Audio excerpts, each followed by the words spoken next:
ఏంటి రేణుక, ఉన్నట్టుండి అలా అయిపోయావు? ఏం లేదక్క, నేను బానే ఉన్నాను. ఆ బాటిల్ ఇలా ఇవ్వండి అక్క, నేను తుడిచి వేప నూనెను అందులో పోసిస్తాను. ఇవ్వండి. పర్వాలేదు, నేను పోసుకుంటాను గాని నువ్వు మిగిలిన పనులు చూసుకో. ఆ క్లాత్ ఇవ్వు.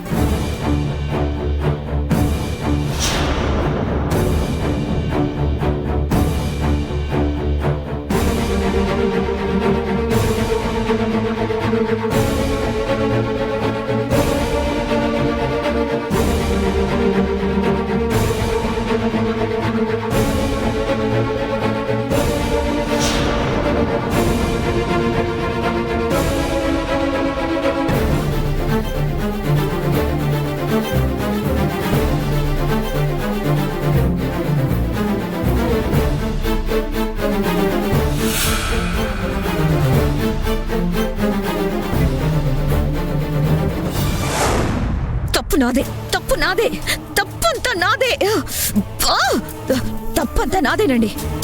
నీలవేణి అణిగి మనిగి ఉంది కదా అని కాస్త ఏమరపాటుగా ఉండేసరికి జరగాల్సిన నష్టం అంతా జరిగిపోయింది. పరిస్థితి చేయి దాటిపోయేలా ఉంది. అసలు ఆ తారక్ గాడి మాటలు విన్నారు కదా? ఏం మాట్లాడాడో విన్నారు కదా? వాడు మగాడు మొనగాడు కాబట్టి అంత దర్జాగా ధీమాగా మాట్లాడాడు. అదే వాడిలా నేను మాట్లాడగలనా? మాట్లాడి బ్రతకగలనా? అసలు ఆ రిసార్ట్ లో ఏమి జరగకుండానే అంత ధీమాగా మాట్లాడగలనా? ఖచ్చితంగా రిసార్ట్ లో ఏదో జరిగే ఉంటుందండి.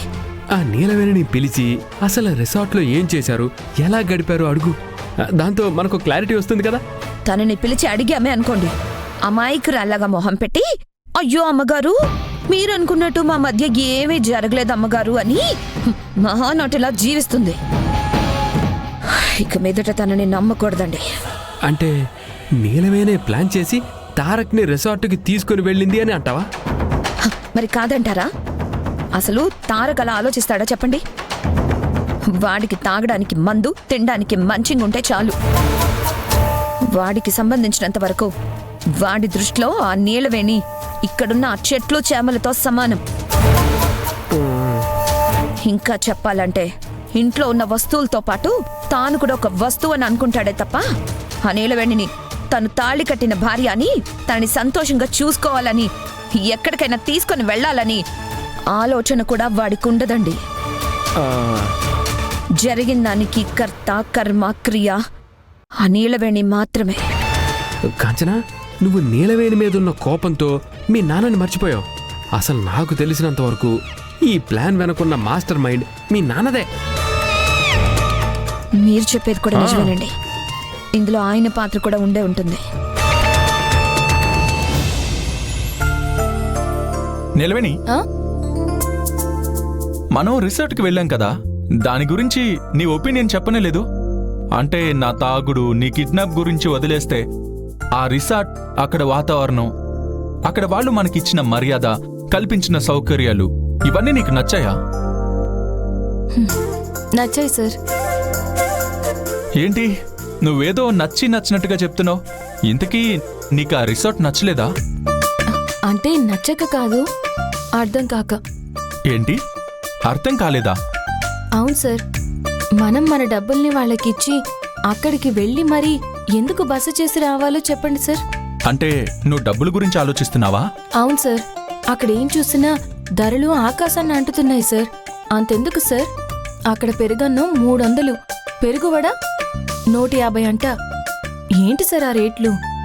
మరీ దారుణంగా దోచుకుంటున్నారు సార్. అంత డబ్బు తీసుకున్నాక కూర్చోబెట్టి తిండి పెడతారా ఏంటి? అది లేదు, చేతికి ప్లేట్ ఇచ్చి నిలబడి తినమంటున్నారు. పైగా మనకేదైనా కావాలంటే మనమే వెళ్ళి తెచ్చుకోవాలి. వాళ్ళు కనీసం వచ్చి వడ్డించడం కూడా లేదు. ఏం మనుషులో ఏంటో. అలా తినడాన్ని బఫే సిస్టమ్ అని అంటారు నీలవేణి. అదేం పద్ధతి సార్?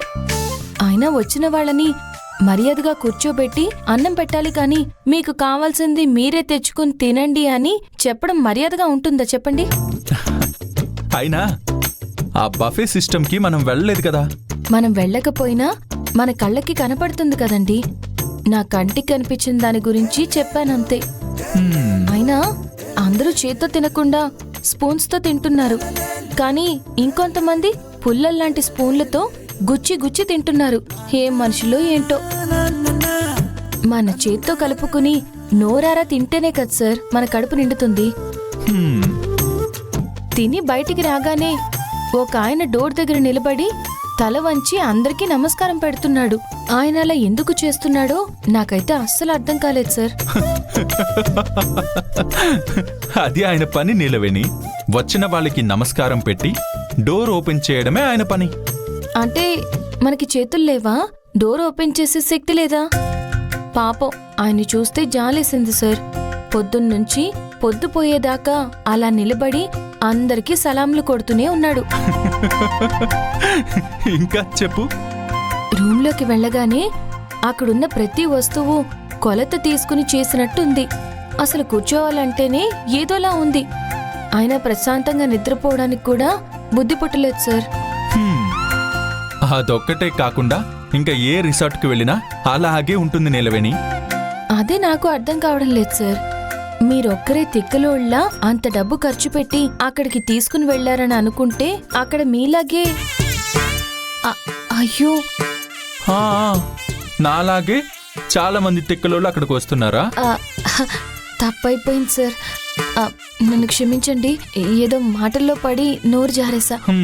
పర్వాలేదులే, నువ్వు కంటిన్యూ చెయ్యి. అంతే సార్, ఇంకేమీ లేదు. అంటే అంత ఖర్చు చేసి అంత దూరం వెళ్ళి రెస్ట్ తీసుకోవడం తమరికి నచ్చలేదు, అంతే కదా?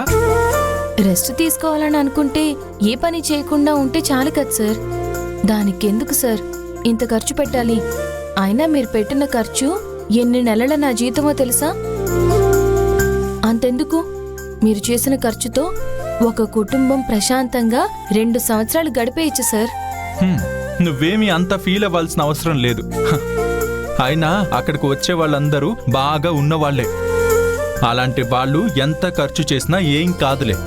అయినా అంతంత డబ్బుని అలా ఖర్చు చేస్తుంటే నా మనసు విలవిల్లాడిపోయింది సార్. అయినా ఇక్కడ వాళ్ళు నాకు అస్సలు అర్థం కావడం లేదు సార్.